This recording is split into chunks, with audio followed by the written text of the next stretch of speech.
এই মেয়েটা জঙ্গলে একটা ডিম কুড়িয়ে পেয়েছিল, সেটাকে সে বাসায় নিয়ে আসে। ধীরে ধীরে সেই ডিমটি অনেক বড় হয়ে যায় এবং সেটা ফুটতে শুরু করে। মেয়েটি এটা দেখে খুবই ভয় পেয়ে যায় এবং লুকিয়ে পড়ে। সেই ডিমটি ফুটে অদ্ভুত একটা প্রাণী বেরিয়ে আসে। প্রাণীটি এই মেয়েটিকে তার মা ভাবছিল।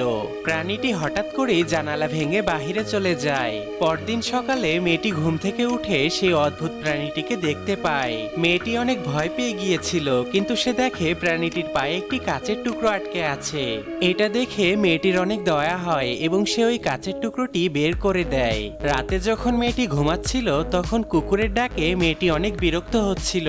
এটা শুনে সেই মনস্টারটি গিয়ে সেই কুকুরকে চিরজীবনের জন্য চুপ করিয়ে দেয়। কিন্তু এই কুকুরটি আসলে সেই মেয়েটির ছোট ভাইয়ের ছিল।